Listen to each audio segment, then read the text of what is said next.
Yeah.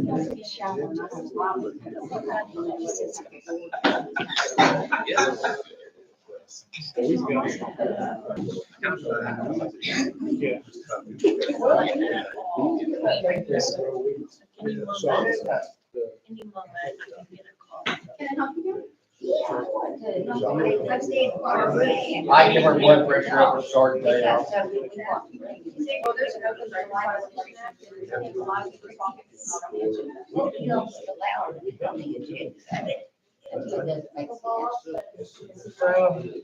I'll start the day off like that, Brendan. Don't talk to you.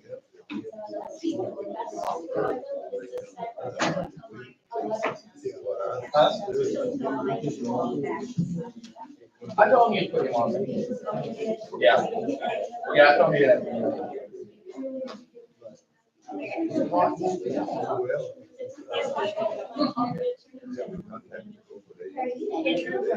Oh, yes, Tricia, actually, I haven't read it. I've been here for my whole life. I raised my kids here. I'm disabled. My husband's disabled. And we can't go fishing now because we can't, there's no disabled places for us to go. We can't go hunting because and we can't go hunting because they put up a gate into the public hunting access area. I mean, it makes no sense. If you're disabled and living in Wawa, you can't go fishing or hunting. It makes no sense. You're discriminating against the elderly and the disabled people. I don't know who to talk to. I've tried to talk to the board. I've tried to talk to the city council about it. I would suggest. Well, I will get on the Good. board. Thank you for asking me. That.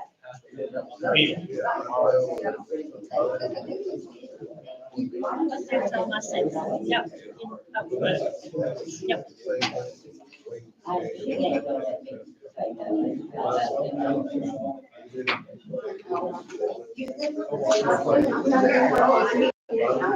You might be having a health issue right now.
Time he comes in like the record shut down.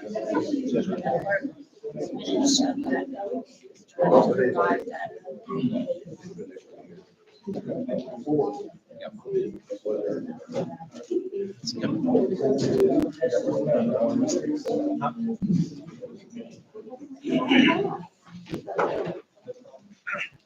I'm going.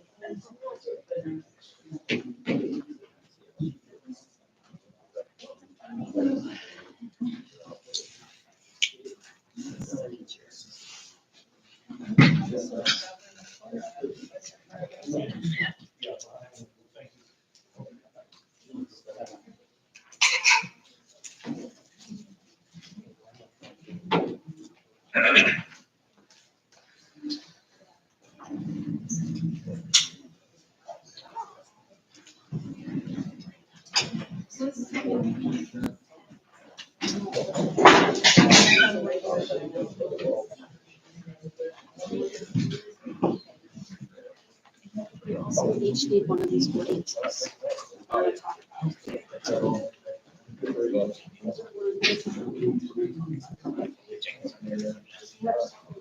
Yeah, please see when the signature tomorrow.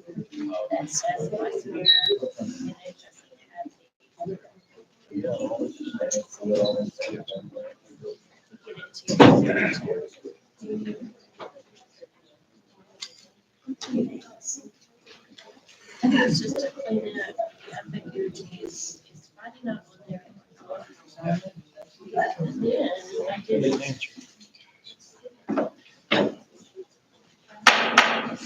Okay, it is 5:30. We will begin our city council meeting. Can we have a call to order? Oh, sorry. Yes. Oh, sorry. Yeah, the invocation. I apologize. Okay, if we would, please stand. Bow with me. Most gracious Heavenly Father, God, we thank you so much for today. God, that this is a day that you created. May we rejoice in it. May we just bask in your glory, Lord, as knowing that you are King of Kings and Lord of Lords. And Lord, I just pray that now you would give us guidance and wisdom as we conduct business for our city. May it be to your glory and to your Son, Jesus Christ. It's in his name I pray. Amen. Amen. Pledge of allegiance. I pledge allegiance to the flag of the United States of America and to the republic for which it stands, one nation, under God, indivisible, with liberty and justice for all. Thank you. Okay, roll call attendance. Ms. Bowden. Councilor Morgan. Here. Councilor Barton. Here. Mayor Warren is absent. Vice Mayor Upton is absent. Councilor Upton is absent and Vice Mayor Hickman. Here. I'm getting my marks. Okay. We will begin with the consent agenda. The consent agenda, all matters listed under the consent agenda are routine by the city council and will be enacted by one motion. Therefore, there will not be a separate discussion of these items. However, if a discussion is desired, that item will be removed from the consent agenda and considered separately. The item will then be placed in its proper order on the regular meeting agenda and will be considered at that time. Item number 5, approval of minutes, regular council meeting March 4, 2024. Item number 6, approval of the treasurer's report. Item number 7, approval of the March 2024 payroll figures for the general fund in the amount of $141,670.32. Receipt of the March claims, City of Eufaula. Make a motion to approve. Councilor Morgan. Councilor Barton. Yes. Vice Mayor Hickman. Yes. Okay. The consent agenda passes. Moving on to item number 9. Consideration of acceptance, approval, adoption, rejection, amendment, and/or postponement to approve the city manager's signature on a letter of intent with Indigenous Broadband Solutions to apply for a rural broadband grant through the Oklahoma Broadband Office. Vice Mayor and Council, we've been discussing in discussions with Indigenous Broadband Services over the course of about not quite a year for different options for broadband service here in Eufaula. Currently you have Vive cable. Vive broadband is the choice that we have.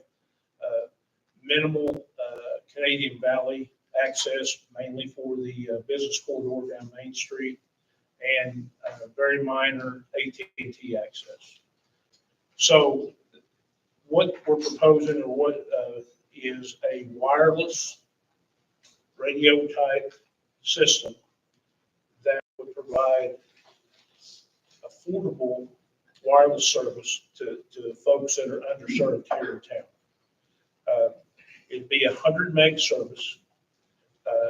We have the towers available that we can mount the radios on our system, which would save us some rental as far as radios go. It would give us an opportunity to provide a service, underserved need in our community. It would also for the city would create another utility that would be a revenue source for us. I have Dave Burns here with Radwin. He's sitting on the end. I have Frank Marley next to him with Indigenous. And we're going to take, we'll have Dave come up first. And what he's going to do is he's going to talk a little bit about the system, what it can do, how it will set up. And then we'll have Frank come up behind him and discuss about funding through the Oklahoma Broadband Office. I'll say up front that for us, my intent is presenting this is to get the approval for the letter of intent, then to be able to pursue the grant funding. If we can't fund it 100% through the broadband office, then we wouldn't pursue it. Okay? All right. And Dave, what you make tomorrow? Mr. Mayor, council members, my name is David Burns. I'm the Director of Professional Services for a wireless manufacturer called Radwin.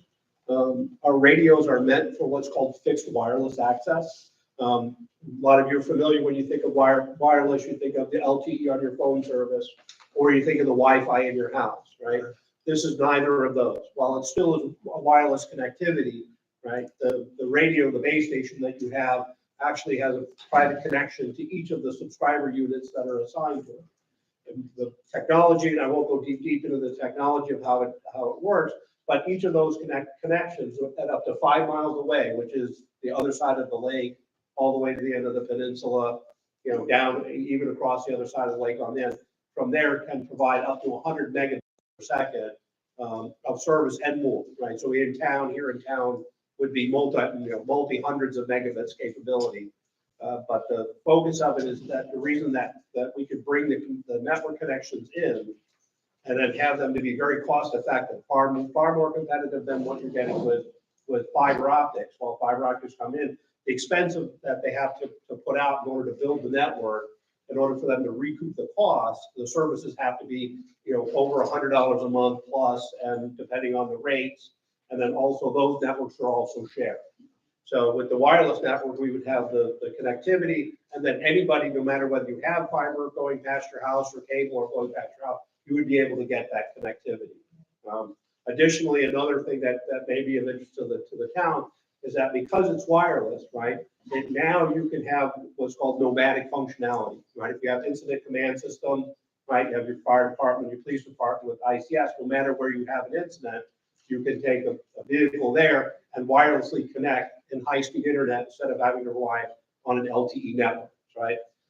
You could also put it out if you have, you know, boat service and down in the marina or incidents that are down actually on the water, you would then have multi-megabit connectivity in order to handle the latest software that's being offered by the federal government and in grants for emergency services. Another nice thing about the service is that for the connectivity that you get, then if we can use the grant money that you're looking to approve the network, we can put a very low cost network in.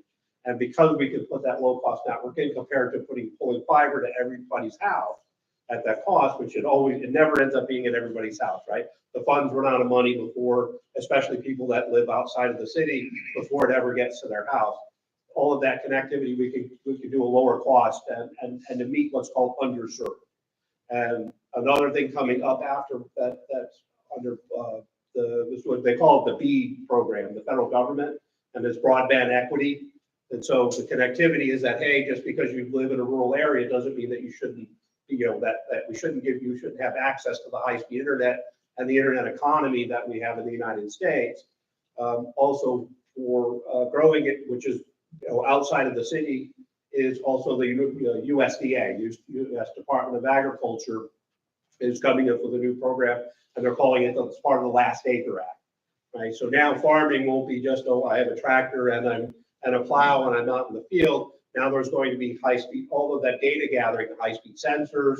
You can have autonomous rogue swarm robotics in order to increase efficiencies.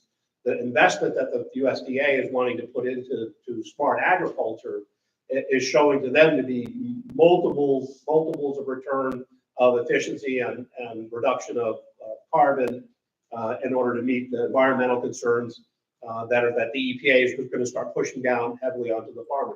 So having the wireless connectivity, you can't pull a fiber out in the middle of a cornfield. You have to have some kind of wireless connectivity. This would give you that connectivity out there in order to run a smart farm anywhere that you wanted to go in the area. And there's significant farmland on the other side, west of town, that's there. And then I saw some, it looked like farming concerns over down on the peninsula. And as the network grows out, then you don't have to change the network. You can actually just put it out there and the subscriber unit will connect. Does anybody have any questions about wireless? So it sounds like it's kind of mobile. Is that what you're saying? Like you just put another vehicle out there, like explain that. Right, so we call it fixed wireless access. So if you order it for your house, then they'll come just like getting connectivity or DirecTV. A lot of people have DirecTV. You'll be able to, in many cases, they'll just reuse the J-arm that's on the roof, and then they'll point it at the base station and you'll get high-speed connectivity. Gotcha. Once you have that, you'll have enough high-speed connectivity, but also there's another factor in your internet. It's called latency, how quickly I can get the data, right? And so the latency is low enough that you could then switch over to digital television service, so you don't have to have internet and DirecTV. You can combine those services at a much lower cost, right? There's streaming services, and that makes that, that capability is very available. And also a lot of people have, I think they have summer homes, and then for them to do remote monitoring and things like that, to have that network connectivity would then allow them to be able to do remote connectivity of their houses and stuff. The part of the mobility is that no matter where, once the radios are up, anywhere in a 5-mile radius around the water tower, you'd be able to get connectivity back to the water tower.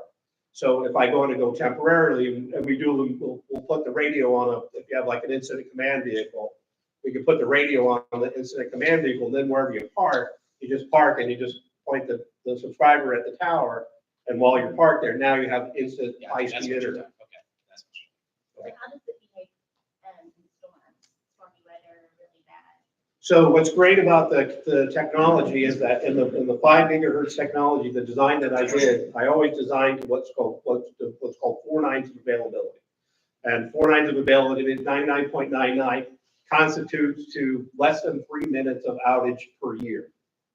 And in Oklahoma, I always design, because I'm the engineer, right? I'm not the sales guy, I'm the engineer. I always design to one environmental factor higher, meaning the amount of humidity, because it's really the water that in the air that affects radio signals, does not affect, because of the power that the radios can put out from the tower, is that you'll not see any, even in heavy snowstorms and that you get out here in the Midwest. And we have extensive networks all through Texas and Arkansas, and you may even have heard of Windstream. They do a lot of the areas, they do those connectivity. It's very reliable service. And what's the average cost per household being? I'm the engineer, I don't speak to prices, right? Because it's not my place to talk. I always say it this way, is that because I'm not the sales guy, is either you get mad because I give you a number that's too low, or the sales guys get mad at me because I give a number that's too high. And but it's very affordable, right? It's less than what you get charged for buying, because the infrastructure costs are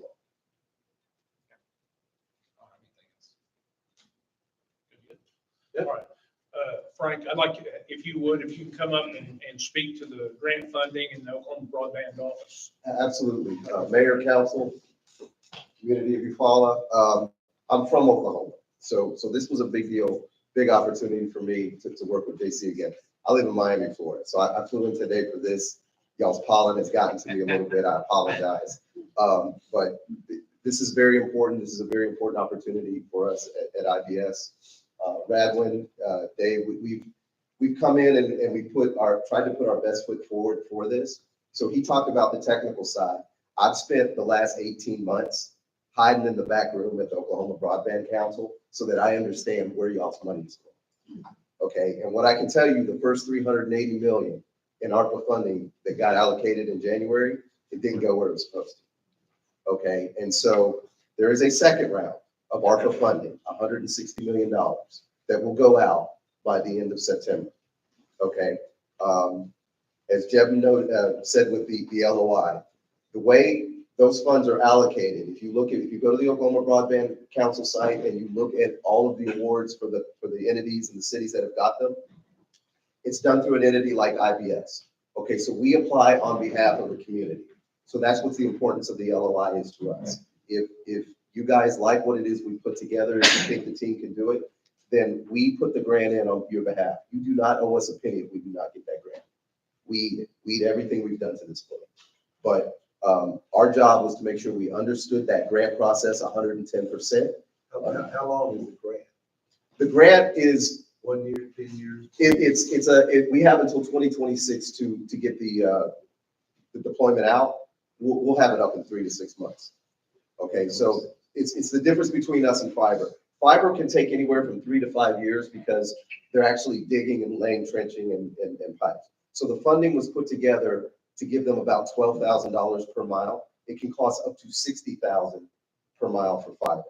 Okay, we're putting together a grant ask that completely funds the erection and deployment of your system with that grant. You're not paying us a penny to do that. We want to be a partner to you, Follow. We would make our money helping manage your system until we handed it over to you. That's how we make money. We don't make money putting up a system and saying, hey, see you. So we've studied that grant process so that if any of that 380 comes back, and some of it might, we're not for sure, but we're watching and monitoring that. And we know that if any of that 380 comes back, it'll come back in the same time frame as the 160. That we've already looked at the criteria that's there. We've talked to some of the decision makers. They like our solution. We have a really, really, strong advocate in your state senator here. Senator Thompson really likes. He's come to some of our presentations. He likes what it is we do. Not only do we have our residential commercial ban, but Dave could go into this. We have a public safety ban that comes along with our system. So your first responders will have their own dedicated van on a utility that's owned by the city. And so I think that's a really good thing to have. When we put this together, because Jeff's given us access to some of the things, he does the technical part. Me and my nerdy team, we're the ones who do the paper pushing. We put the grant together. I would come back and provide you guys a draft so that you could circulate it and be happy with it. We'd show you how we believe we would point out, and that we're very confident that we would get that. A big portion of that is in-kind matching. So we've looked at city assets, because one of the ways that we get to that number is that we can say, okay, we're using a water tank that the city owns. Well, we can put that in as a real estate contribution, which helps us with our number. That's why we're so confident we can get this done at no cost to the city. So those are the first two. So that would get us up and going this year. What Dave mentioned is the BEAD funding. The state of Oklahoma alone gets $780 million.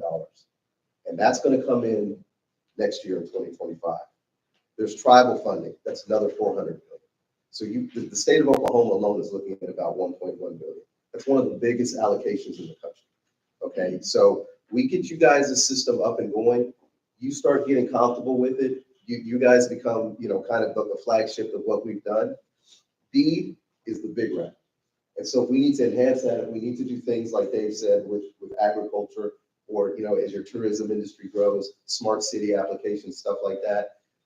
Our job is to show you guys a quick win so that you're happy with us, so that you keep us around for a while. So, believe you me, all I do is concentrate on keeping on top of those dates and make sure that we get that kind of stuff done.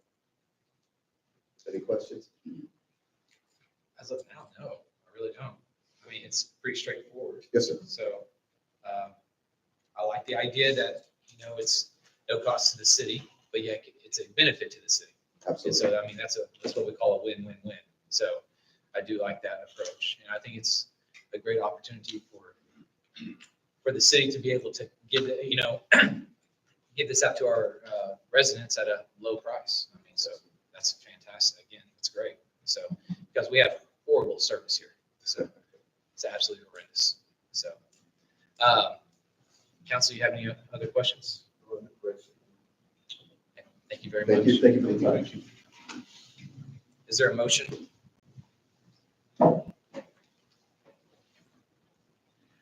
I make the motion that we move forward with giving Jed the ability to add a letter of intent with, I guess. I second. Councilman Morgan. Yes. Councilman Burton. Yes. Vice Mayor Hickman. Yes. Thank you guys very much for coming and presenting. Okay, that motion passes. Item number 10, consideration of acceptance, approval, adoption, rejection, amendment, and/or postponement to approve the mayor's signature on a dispatch service MOU between the city of Eufaula, city of Chakota, and McIntosh County. Mr. Jeff. So since approximately last October, due to staffing issues that the McIntosh County Dispatch Center had, we had to combine dispatch services between the county and the city of Chakota. Over this course of time, we've had multiple discussions, how are we going to set it up, staffing levels, funding levels, and we're at a point now that we want to ask for the mayor's signature on an MOU. This MOU will set out a fixed cost for April, May, and June, and get us through this fiscal year. Then in the next 3 months, we'll continue the discussions to develop the MOU that we'll present to you for FY 24-25. We currently spend, what we were spending prior to this agreement was $83,000. I don't remember the change number, but it was basically $83,000 a year that we were funding our portion of the dispatch at the McIntosh County facility. So with the approval of this agreement, then that will die off. We'll pick up service under this MOU and carry us on through to the end of the year. I can tell you that as we move forward, our dispatch service, our dispatch costs are going to go up. And on some of the numbers that I'm seeing, as we're discussing back and forth and scheduling and wages and different things like that, we're probably going to see a $60,000 to $70,000 increase annually to provide dispatch services. But that service is gonna go through Chakota. They have the dispatch center. Now, long term, this gets us through short term. Now, long term, there's grant money available at the state level for dispatch consolidation. And the state likes to see that. There's a lot of facilities, Claremore, Rogers County, they have a combined dispatch center. Stillwell, they just recently did a combined center. I believe it was for Adair County. I think I got the counties right. So it's a way to combine services, save costs, and make it more efficient. So it's the direction we have to go, because if we tried to operate a dispatch center ourselves, just from the operation standpoint, we would probably spend $250,000 a year. Now, but then you have to upgrade the equipment, and there are certain standards that equipment has to meet. And I know that equipment-wise, at the county, what we're talking about at the county level, the state funding, it would push $1 million. Has there been any problems so far? Well, there's always, I'm not going to tell you that there hasn't. There have been hiccups, but I will say that Chakota has been good to work with. We and the county, I think we're all on the same page. We have an opportunity that you've been here, in the past, it wasn't always peaches and cream, but I think the entities and the agencies get along well. I think that we have a good communication stream, and we can be forthright with each other, and we've been able to work together and to develop this MOU. So I think it's a step in the right direction. Because without this, And we're going to have to do it ourselves. and the additional costs to the end of the year, It's about $18,000. It's about, the total through the end of the year, I think off this is 37.5 or something. So it's about 50% of that. make the motion that we move forward with the mayor's signature, to approve the mayor's signature on the dispatch services for the MOU. I have a question.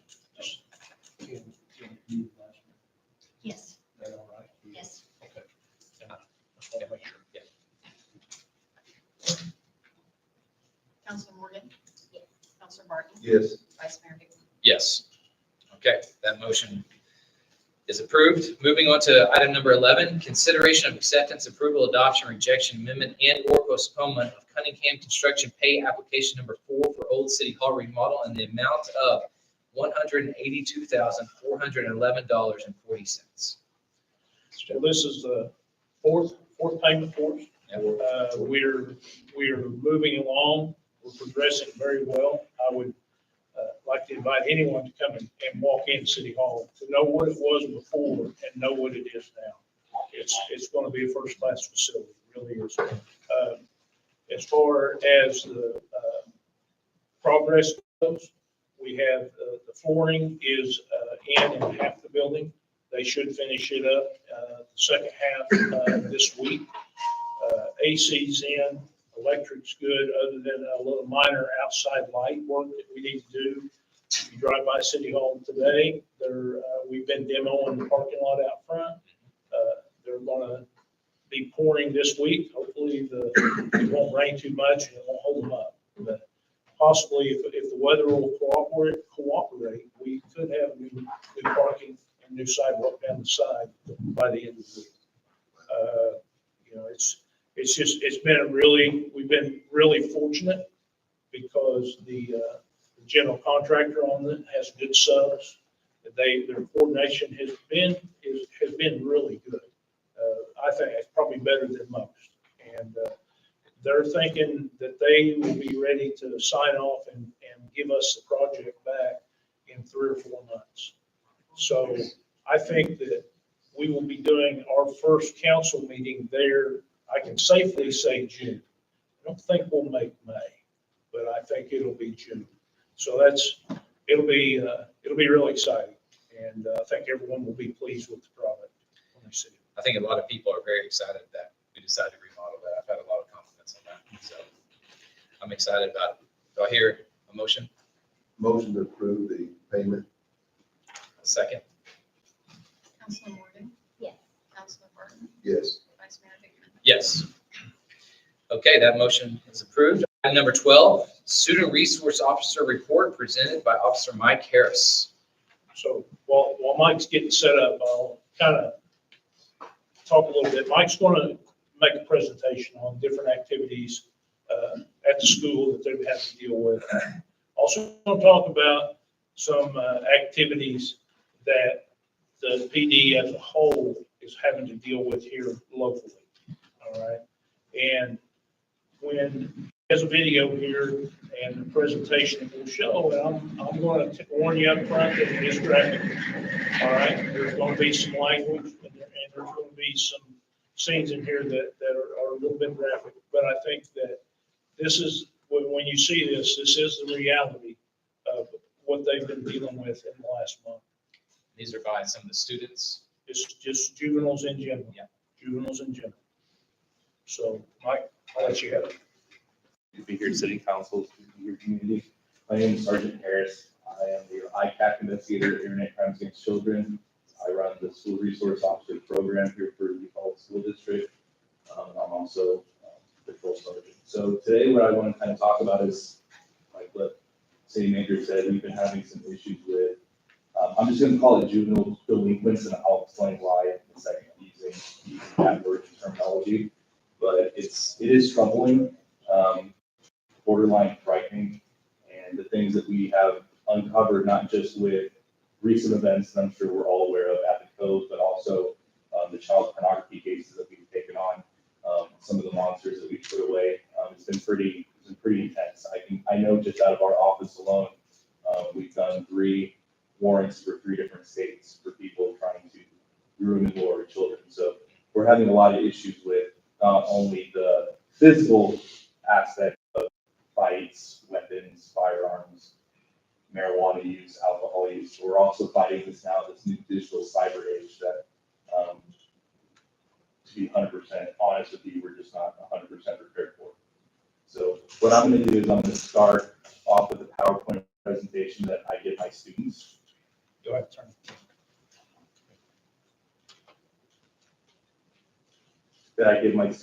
And I request this meeting because I wanted to bring it to you guys first. I've done some modifications, but April, I believe April 25th, we're going to do an all-hands school-wide program, and we're going to start talking about some of these issues that we're having. So you guys are going to be able to get your first look at this. So it's exciting. So preventing bullying and juvenile delinquents. What is bullying? Now, I'm not a person that wants to sit here and tell you what my definition of bullying is. We all have different definitions. And this is something that in law enforcement, we always run into problems, right? Because you're going to see many words: harassment, intimidation. Bullying is all encompassing.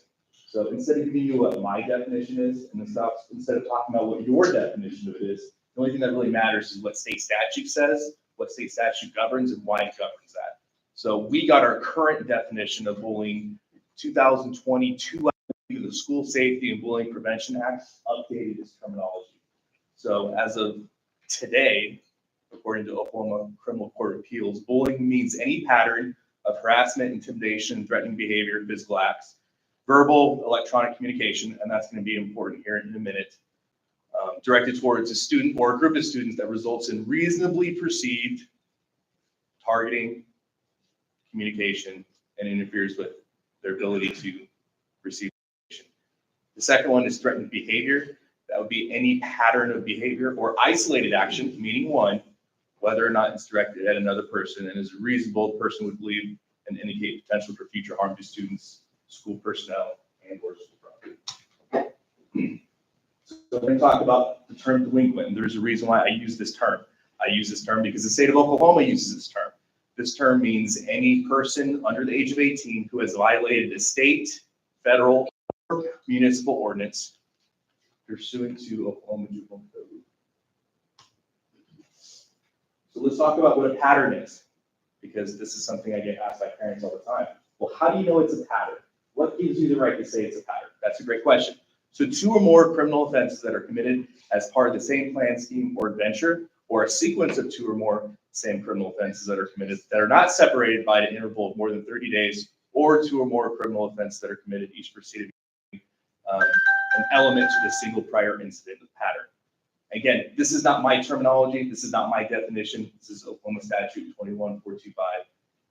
So for something to be a pattern, we only need it to happen twice. And so this is important because you have a lot of children that say, Mom, Dad, I tried, right? I went to the teacher, I went to the principal, I went to the cops. At what point is it a pattern? Well, I'm telling you, according to the state of Oklahoma. So we're going to talk about what is bullying, just the modes. You have direct, indirect. For example, direct bullying would be me going to Lieutenant Lewis and calling him names, pushing him around, maybe punching him, right? That would be a direct bullying. Now, what would be a good example of the indirect bullying that we're dealing with? Well, let's say Chief Laughlin, being fired, was recording me harassing or intimidating Lieutenant Lewis, and then he sent it to somebody else. That would be an indirect. That would be a good example of what indirect bullying would be. So 3 components of bullying: intent to harm, behavior that is repeated, again, 2, pattern, and an imbalance of power. Now, this is super important as we talk into what imbalances of power are. There's a lot that goes in there. Let's just be honest. We have everything from racial components to that. We have people being bigger than the other person. We have multiple offenders. So there's a lot that goes into what the Oklahoma state law constitutes in power balance. There's many types, right? Physical, verbal, relational. Relational can be within family units, can be within communities, can be within organizations. As we saw in Mustang, when the coach there was arrested by OSBI, that was considered a relational bullying since he was the head coach there. And then we have 4 rules of bullying, which we'll get into here in just a second.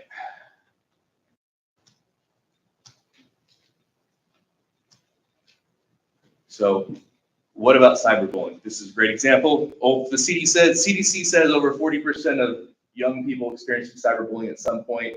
I would contest that it's higher, but that's just reported. Cyberbullying is the act of verbally or socially bullying that occurs through technology. And in the video we're going to see here in just a minute, you're going to see directly firsthand what we're experiencing here in New Paltz. So this is a really important picture that you might miss if you don't. So we have perpetrator, right? So on the left-hand side, we have the boy of color in the white shirt being picked on by the boy of color in the plaid shirt, and we have a bystander that's walking up. And then we see the roles reversed. So within bullying, we have what most people would see is three, right? You have the perpetrator, the target, the bystander, but now we have the bully victim. And this is important because a lot of times what we're seeing now, and what the state's seeing, what all these federal organizations that study this stuff are seeing, are that bullies are not being handled appropriately. Victims are not being given the opportunity to be helped, and then we see victims now becoming the bully. So why does this matter?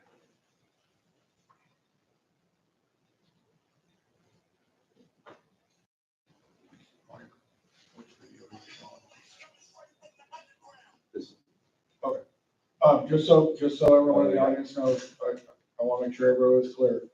If you get offended by offensive words, there is offensive words in this, and there is violent acts that are in these videos. So just a heads up, if you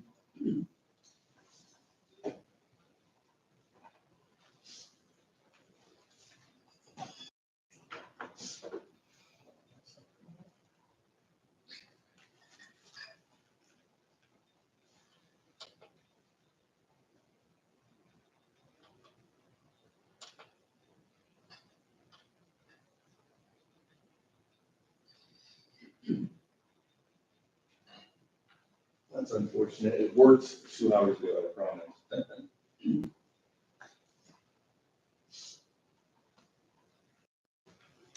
It must have been 2 hours. It must have been, it probably was.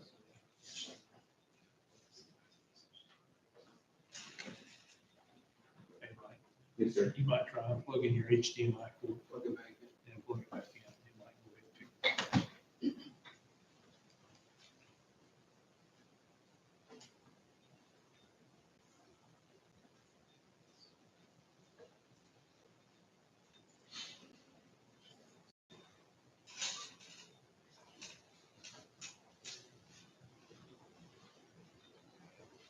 That pops up just fine. There we go. It is graphic, so I do apologize. this is all new follow-up events that have occurred in new follow-up recently, and we could have had many, many more, but this is an explicit overview of what we are having to deal with on a weekly basis.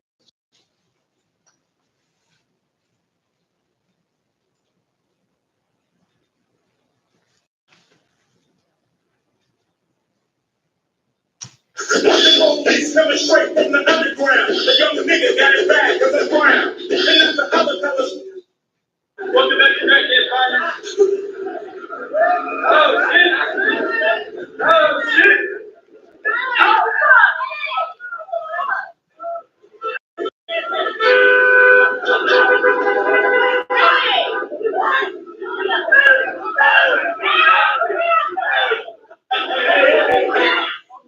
that shit is I ain't the one for one motherfucker with a bag and gun to beat yours.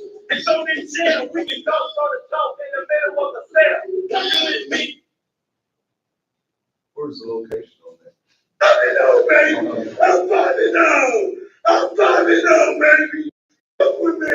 I'm from Fertilizer. I need fertilizer. I'm the 00. Bitch, I want you beating. Find out, bitch. I'm that nigga. Fuck with me, bitch. Fuck you, bitch. That's cops. Yeah. I'm a teenager with a little bit of gold and a pager, sucking my car, looking for the plotter.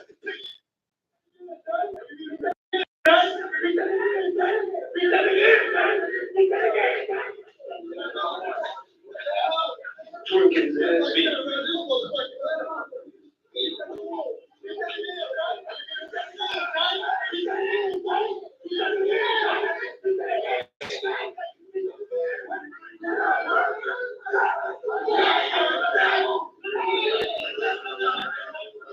Ah, there, boy.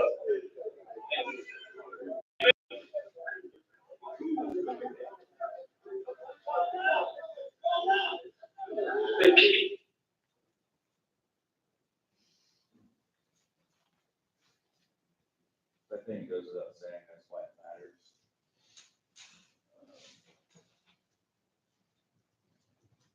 Our current juvenile situation that we have in Eufaula is not only unsustainable, it's untenable. A lot of people would say that we don't have control, and that's a good, unfortunately, that's a good critique that I'm hearing from parents, right? I'm hearing from parents, well, what are we doing? Why aren't we doing more?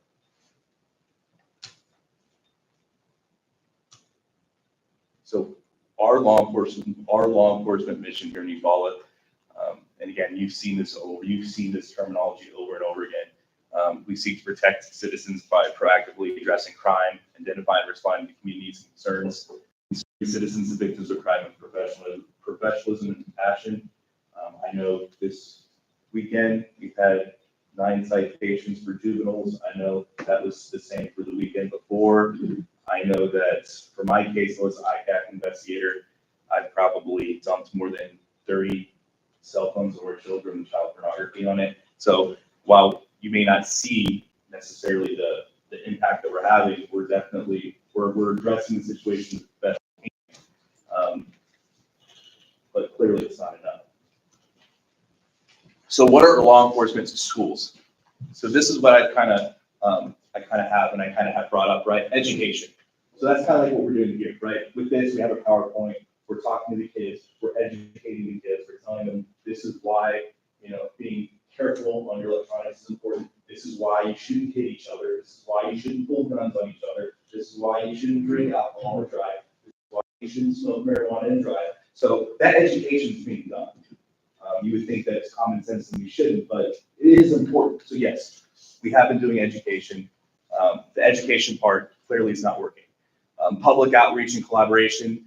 I've reached out to the school districts. We're walking the halls. We're doing saturation patrols at the cove. We are trying to address the best we can. Today, we're here doing a town hall, letting the citizens know exactly, giving them a firsthand of what's going on this side of the aisle. And I think that's important. But when it comes to what we can do as law enforcement, that part is great, but then comes the other side, right? The citations, the municipal law enforcement authority that we have, the tribal law enforcement authority that we have, because all the officers that you follow across the United Tribe, district, state law, statute authority, juvenile services, district attorney's office, department of resources. So as you can see, as we go down the list, we're definitely in solid 3-4 territory here. So what does this mean, right? So the first header is just the Eufaula Police Department is committed to improving the quality of life for our citizens. I took that and in my own words, I'll tell you what this means to me. Community policing means different things to different people. Some officers think that community policing is simply, I'm from my community and I'm policing. I don't share that. I don't share that sentiment. I believe community policing is partnering and collaborating with us, you, the community, and produce sustainable solution-based initiatives that reduce crime and increase livability. Let me give you an example. I can tell you what's not going to work. Ignoring the problem is not going to work. Taking away law enforcement's ability to enforce the law is not going to work. Law enforcement not using discretion, meaning using a hammer, that's the only thing we use, just hammering everybody, it's not going to work. Physically limiting access to the code is not going to work. And then pointing the finger, city, police, parents, juveniles, pointing the finger at who's responsible, those aren't going to work. And as of lately, there's been a lot of that going on. So what are sustainable solution-based opportunities, right? So I think collaborate, and this is just my take on it. Collaboration with community partners to set and look at applicable curfew standards, appropriate enforcement of applicable laws, transparency and community policing goals and objectives, our goals and objectives need to be the same. Law enforcement saturation patrols, high visibility law enforcement, high visibility community and city partnerships, and reasonable accommodations for protection of people and property. When it comes to high visibility community city partnerships, I hope that one day, something we did at an agency, and again, I'm obviously not there anymore, but is I love doing saturation patrols with members of our community. There is nothing that sets a precedence like you have a saturation patrol for patrol officers, for example. And each one of those patrol vehicles is a member of the community. Imagine you step out the code, you're responding to a fight that's in progress. You step out with 4 law enforcement officers and somebody like Larry Newman, Hall of Famer, head coach, he steps out. And then you have people in your community, church elders step out. You have your principals and your teachers step out.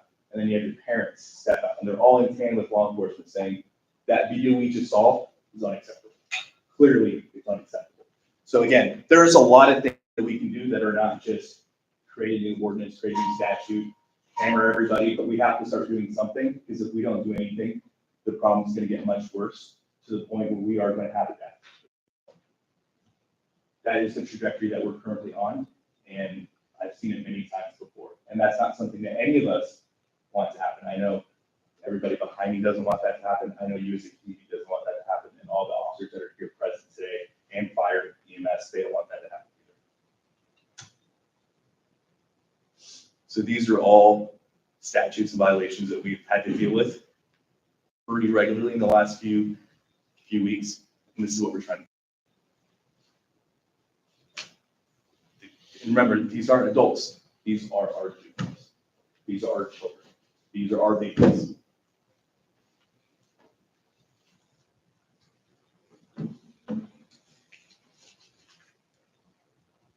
I'll take any questions if anybody has them. I have a question. Sir. Like the fight you had, I guess, I'm assuming it's cold. That was at the co. The first one, the other one was a cruise night. Okay, so we're really a recreational area, so we have juveniles coming in to Uvalde. Yes, sir. I don't know if you have records or anything, but the fight with that juvenile just tomorrow. So that first fight you saw where the juvenile was ripped off the vehicle, that was those were our citizens that involved. The last video you saw where somebody was being curb stomped, those were our citizens. Not in your own city where we have, in summer, we have juvenile young people. Yes, and we I'm gonna address that in a minute. Yeah, we do know that we have children from Canadian School District. I've been in touch with their leadership, Chakota, even Muskogee and McAllister. We have, you got to think Lake Eufaula is probably the most happening local tourism site in 70, 80, maybe even 100 miles. So we fully expect to get children and adults from all walks of life, from all areas of Oklahoma. How typical was the March 9th event? What's that, sir? How typical was that March 9th event? How typical, so what we saw? Yeah. I'd say that's pretty, if you don't have, so if we just let's just say law enforcement, they knew law enforcement wasn't gonna show up, like you had no visibility of law enforcement, I expect that scene to happen every night. The reason why we don't have that situation happen every day, we don't have it happen more, is because we do have law enforcement that care. We do have community members that care. But unfortunately, without some kind of intervention, I fully expect that to be this summer, pretty much a daily evolution. I really do. Were arrests made at that event? So I want to be careful with the word arrest.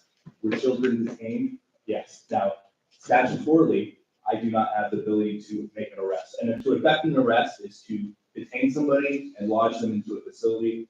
We don't have that ability here in this county, and I can have my chief talk more about that, but juvenile services would have to lodge them. So yes, can we take a child, put handcuffs on them, detain them until a parent or other authority can take custody of them? Yes.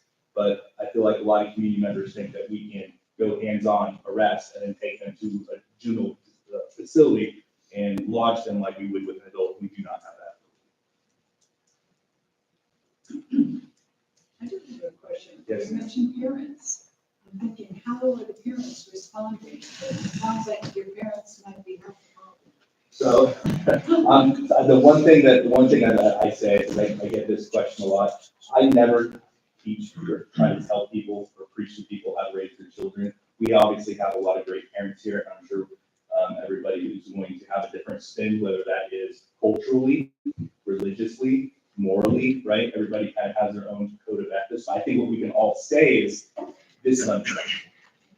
It's unacceptable. So, we do have a lot of children here in Uvalde that I would say, and I will say as a person of color as well, because I know my culture very well, that are underrepresented and underappreciated.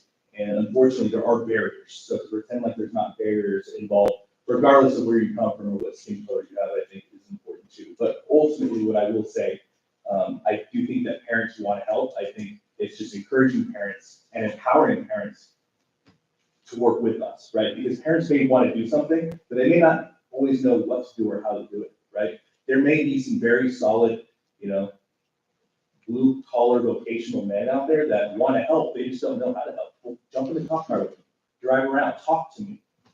Here, we're going to a juvenile situation. What do you expect to see here in the field? Because all those matter. And so I think a lot of parents, they want to help and they want to be involved. They probably just don't know how. Or they don't know what doors and avenues are open. And maybe that's our fault. But we're here now, and I would like to bridge those gaps, and I'd like to bridge those nuances if the community will allow. And Mike, we appreciate it. Thank you. Hey, thank you very much.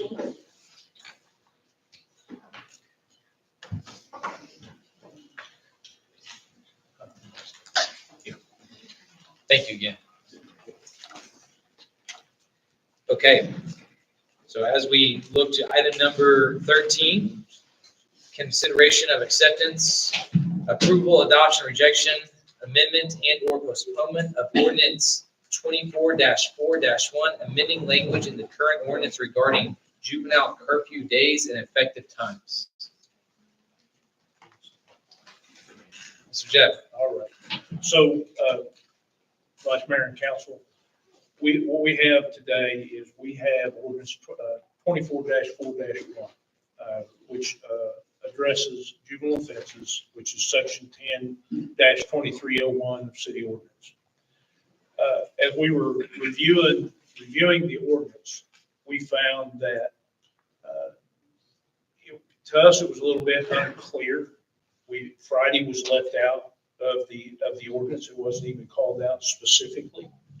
And we felt like that we needed to be able to call out each day and exactly what that curfew time is for start and end for each day of the week. So that's part of that ordinance, okay?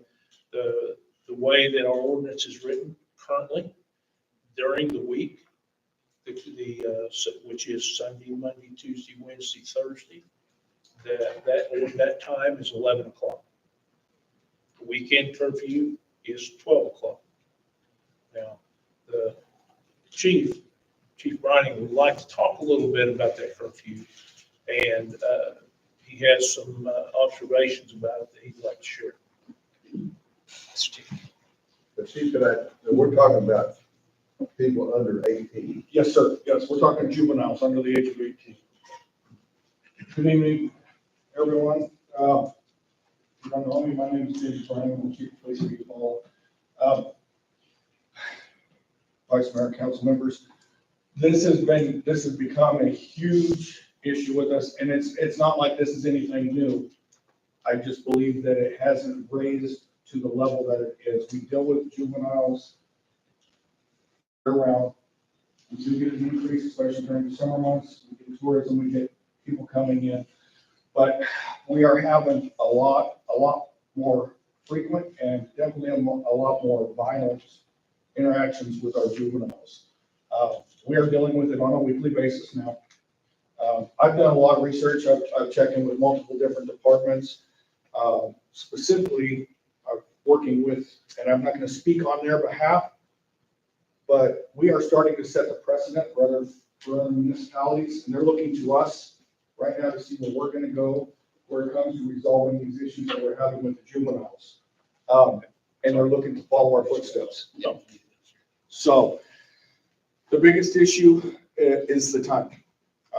A lot of these fights are actually starting 9:30, 10 o'clock, 10:30 at night. Basically, as soon as it gets dark, they're converging. They have two main points. They'll start at Brahms and they'll start at Dakota, and they'll just run back and forth. And then they use the back streets and back alleys to make their way to wherever they're gonna fight. My proposal that I'm requesting is to make it unanimous curfew, 7 days a week. That way there's no ambiguity, there's no guessing. It's easy to post, it's easy to disseminate to the students, to the parents, and to the community. I'm requesting that we do a 10 p.m. to a 6 a.m. curfew for juveniles under the age of 18, 7 days a week. Also, in my research, that is very common language for municipalities. I can present you with multiple different curfew definitions and ordinances, and it's pretty typical and common that 10 p.m. is the beginning of a curfew and through 6 a.m. So if we're not, I can tell you, I took this to such to heart. I worked over 30 hours from Friday to Saturday night at 12:30 a.m. when I went home because of these issues that we've been having. And we dealt with multiple, we cited, I believe we cited 9 juveniles. We wrote 11 more last night. 11 more. So in 2 days of just enforcing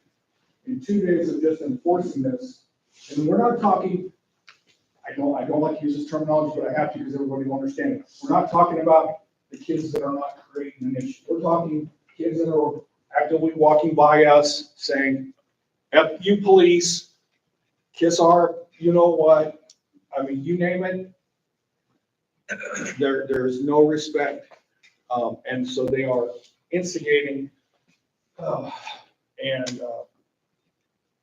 So we're at 20 in 3 days. One of them was barely 18 by 2 months. He was a DUI. He blew a .14. So for those of you that don't know, that's more than 3 times the legal limit for his age group. So this is a huge issue. The amount of juveniles that we're dealing with that are holding firearms, they're brandishing firearms through these cruise nights, through these other fights. We've got to get a handle on it. I need some teeth in the fight. This isn't to go after and drop the hammer on every kid. I understand there's religious events, there's school events, there's other doctrines out there that they're running legitimate errands for their parents. That's not what we're trying to address. We're trying to address the problematic situation of delinquent juveniles that are creating these issues and creating a lot of liability and safety concerns for the citizens. Thank you. Thank you.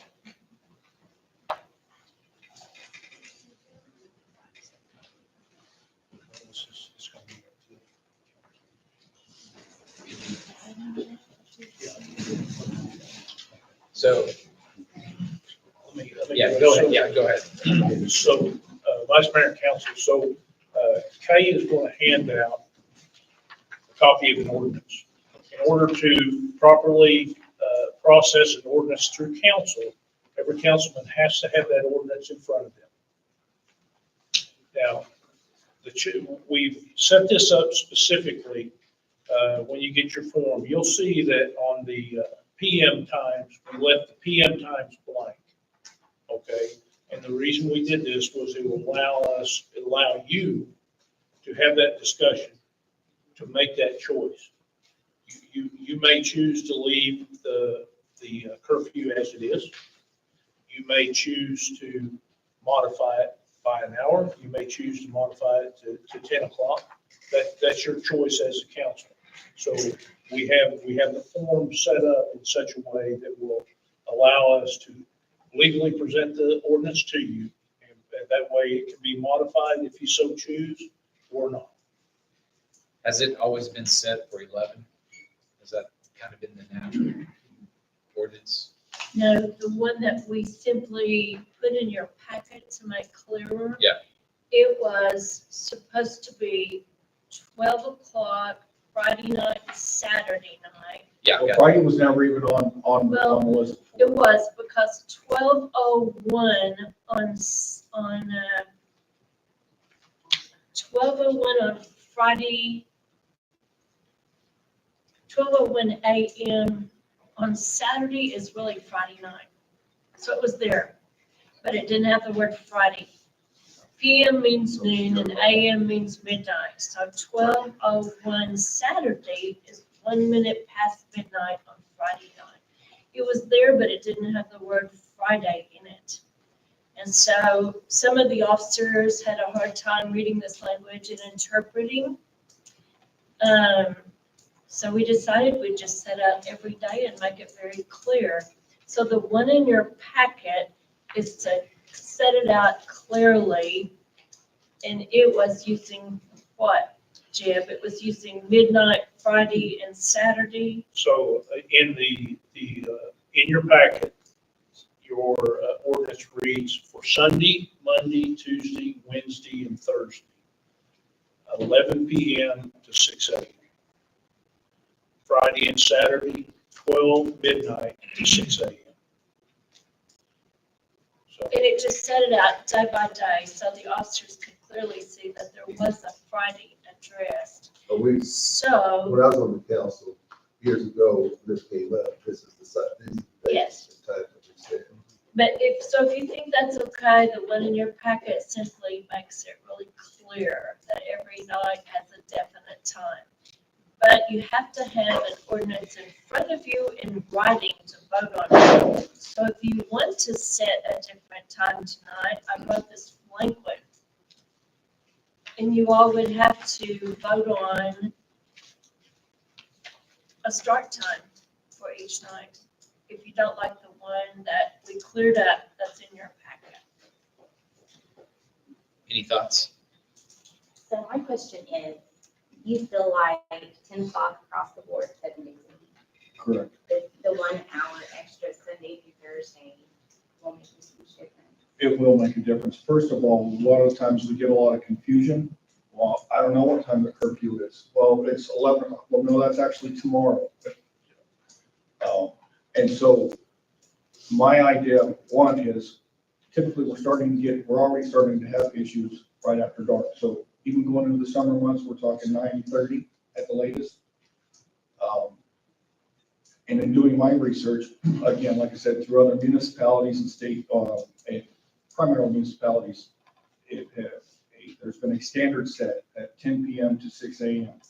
What I am telling you is what you witnessed there. When I only have one officer or two officers, my concern is not only for the safety of that public, but the safety of my officers showing up.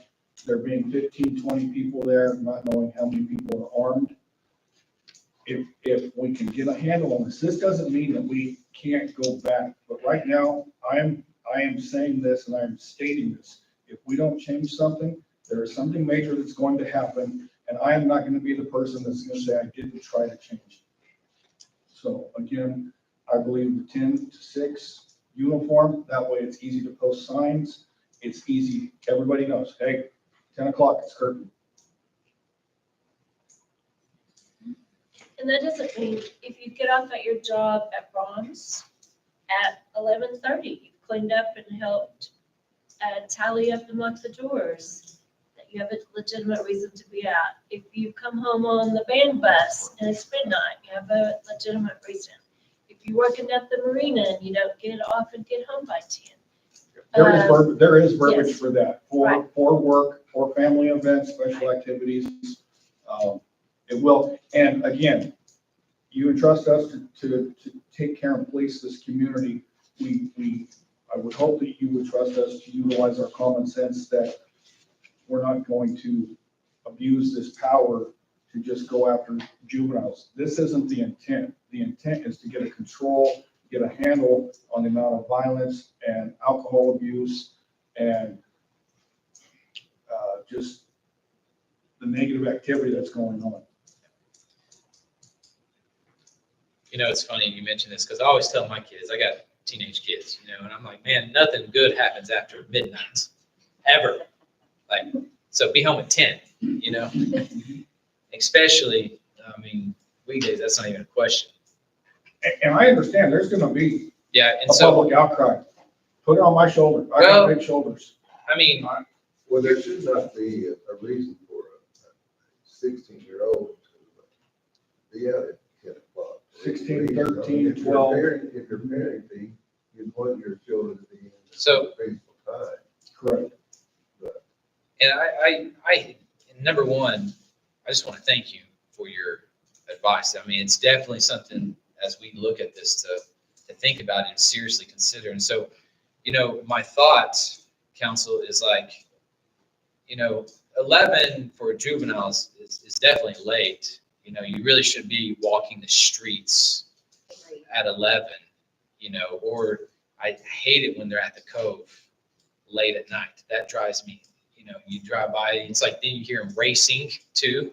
And we've had a car flip over as they were racing one I've time. had countless residents, especially in that area, call me complaining that Yeah.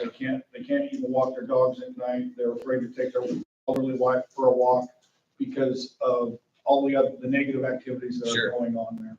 And so my thought, you know, taking into consideration, this is a, you know, tourist town too, you know, but what would you think about going like Monday through Thursday, 10 PM? And then like Friday and Saturday, or yeah, sorry, Sunday through Thursday, 10 PM, and then like Friday, Saturday,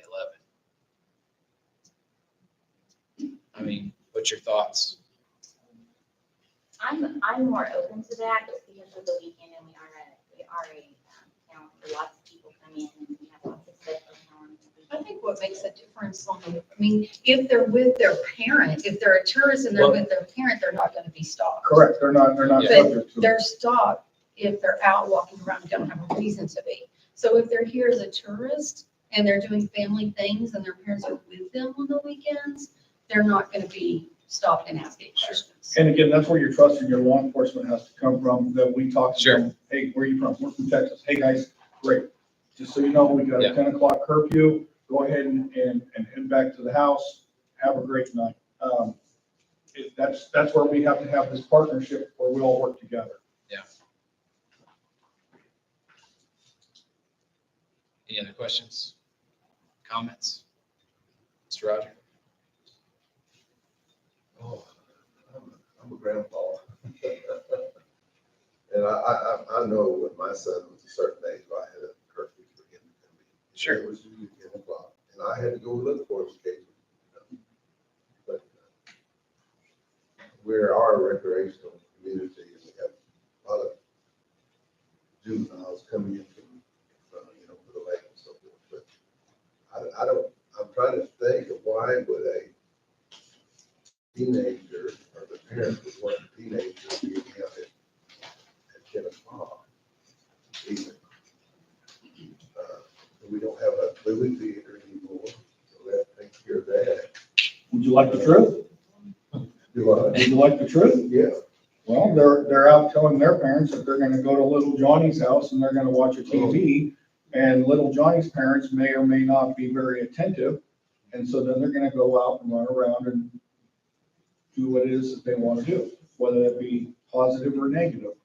But that's the truth of the matter, because we called parents from as far away as Savannah to come get their kids this weekend.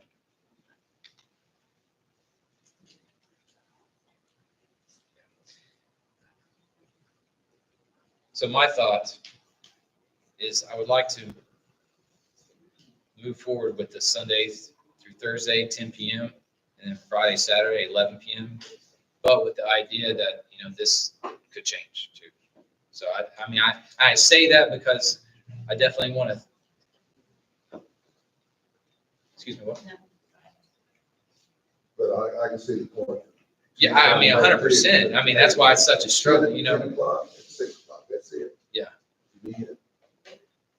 So, But Can I interject something here? I'll just tell you a story that I I happened to don't me. know if we can do that. Is, I have a teenage grandson. You can't, Patty, you You can't. can't.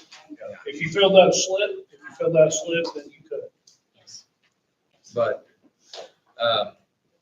That's my, with the ability to consider and think about it further too. I Okay, agree. I agree with you. I feel more comfortable with that. okay. So and again, Chief, I take that with sincerity that, There's a way that we can, I see your point, I do, and I tell you, I value your opinion greatly, but I'd like to move it to 10 for sure, like, Sunday through Thursday, Friday through, and Saturday 11, and then with time to think about that too. there's a way we can table this. Have a full Well, council. we have to pass so that Friday is stated correctly. Does that make sense?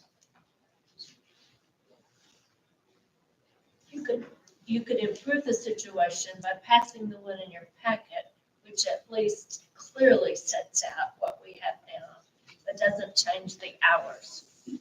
Or you could make a That's what motion and fill something different in, and someone could make that motion, although you could make a motion to table and take no. I would prefer to switch it to 10 and then with the ability to, in the future, if we need to review it again too. Well, we have to publish. Yes, So we're not gonna be able to pass the emergency clause, so we've had to pay to publish the entire ordinance. And so we can't, okay, within 3 days' time, we could set a special meeting and have a change of ordinance, but it would have to have an ordinance change. but If we gave the chief time to see if the 10 Sunday through Thursday and the 11 Friday and Saturday, if it was beneficial, or if he still feels like he needs a 10 across the board. then we we could can go back- back. Well, you can't pass a temporary ordinance, you either pass it or you don't. And so if you pass it, you have the ability to ask that it be re-agended at any special or regular meeting. Yes. Okay. And that's what I'm saying. Yeah. Right now, you're saying that we can't even pass it because we can't do the emergency clause. You cannot tonight, you have to have 4 present to do the emergency clause. Okay, so You can pass ordinance, it. let me be clear here. Ordinance is one thing. Emergency clause is second, Gotcha. So you can actually adjust the times how you see fit tonight. It's just you, on the emergency clause, because there's only 3, you have to have 4 in order to pass the emergency clause. I So, like what the chief said, did the 6 said. It's just- I like what the chief's referring to, is orders from 10 to 6. 7 days a week. I mean, But as Frida said, I don't put, we need to vote anything on this, or can we have some comment from the public, next month or something like that? We've got 2 councilmen not here, to voice their opinion. Tell that's, me that's, what you wish and I'll tell you. well, legally I mean, how to that's vote. kind of us. I mean, do you want to pass something now? And what we're saying is like, we can definitely reassess it for the ordinance. That way it gives them the Monday, at least Monday through Thursday from 10 and Friday, Saturday, 11. Or do you just want to table it? and you have the opportunity to make motions on both sets of times. Councilman Barton, you can take and make a motion, or move a motion for the 10 o'clock time. And you could ask for a second. You could get it, and it could be voted on, or, and then you could do the 10 and 11 timeframe that's been discussed. That's another option that you would have. I mean, I would definitely like time to think about it too, I just like to table it, make sure that we have the 2 other councilmen here and have comment from the public, I'm not sure we're going to have ever a full house. I always wish for Well, that. I mean, I definitely see what you're saying too, though. So, I mean, then yeah. And I say we can definitely table it to where everyone, or as many people can be here, and then we can, If it tables, it has to come up at the next meeting, regular or special. And that's okay. yeah, and I would definitely, like you, I would definitely like to hear comments too. So I'll make the motion, we table it.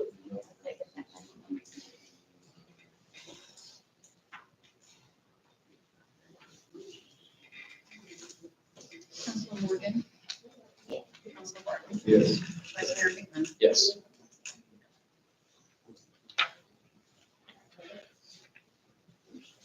Yes, we'll have to strike 14. A motion to strike for the reason that we do not have enough. It takes 4 to vote on emergency clause, and we didn't have the passage of an ordinance to vote on, so. So I make the motion, we strike item number 14. I second.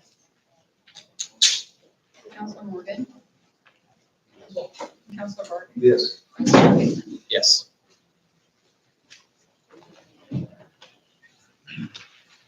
Okay, item number 15, remarks and inquiries by city council. Do you have any remarks or announcements? I'd just like to make the remark, to thank our police officers and, what y'all have presented. I mean, I definitely want to work with you on that and support you. So I do appreciate you. So please don't take that as a thought that we don't want to support you. So No, we I definitely do. I agree, you gotta look at everything. So. Okay, item 16, any announcements? Mr. Jeff? The fire department, I'll do a couple. The fire department, the structure is up, the frame, and so we're moving along. They should start working. The weather cooperates, putting skin on that this week, and hopefully have it wrapped up by next week. One of the other things that you council approved was a bathroom down at the splash pad. That the footing's been dug, the rough plumbing is in. So again, weather cooperating. They planned to pour that pad today, but I think they held off just because of the rain. So we're moving forward with the bathroom on splash pad. So that's going well. Let's see, we have this weekend on April 6th at the Sue's Recycling. It's a free dump day from 8 o'clock until 12 o'clock. You have, the citizens need to bring their utility bill and an ID with them.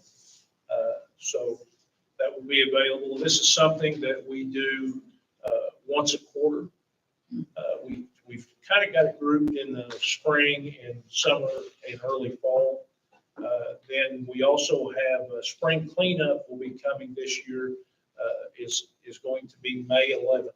Spring cleanup will be May 11th. And the dump day again is April 6th April 6th. from 8 to 12 at the transfer station. Gotcha.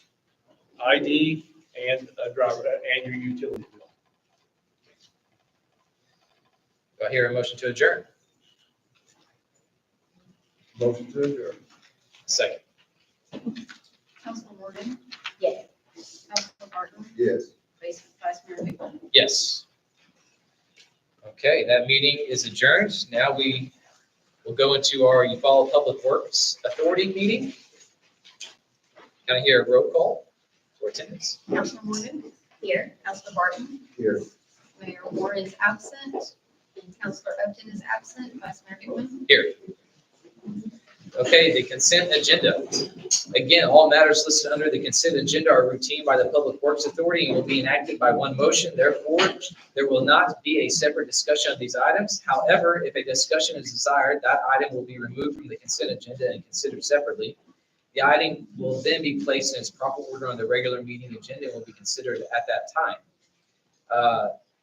Item number 2, approval of minutes, regular meeting, March 4th, 2024. Do I hear, approval of the March 2024 payroll figures for the Eufaula Public Works Authority in the amount of $51,564.58. Receipt of March claims, Eufaula Public Works Authority. Do I hear a motion to approve the consent agenda? Motion to approve. Counselor Morgan? Yes. Counselor Barton? Yes. Vice Mayor Hickman? Yes.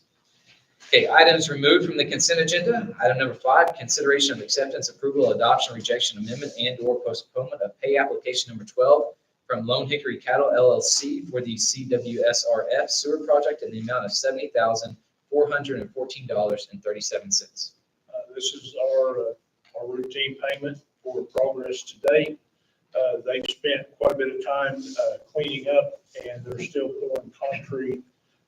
They've been working on Border Street, pouring concrete. They'll be moving down Ford, back up Locust, and then up on Lackey. There's a couple of road cuts there they're going to be working on. So they're doing pretty good. Just a question. Yes, sir. Yeah, before we make the last payment, Uh-huh. will the city Yes. go through and make sure that We'll do a everything is- punch list. We'll actually go out and do a punch list and make sure that they have everything brought up to snuff. Okay. Yes, sir. I make the motion that we approve the amount listed for item number 5. Councilor Morgan? Yes. Councilor Barton? Yes. Vice Mayor Hickman? Yes. And that, do I hear a motion to adjourn? Motion to adjourn. A second? Councilor Morgan? Yes. Councilor Barton? Yes. Vice Mayor Hickman? Yes. Meeting is adjourned. Thank everyone for coming. Thank you, Chief, again.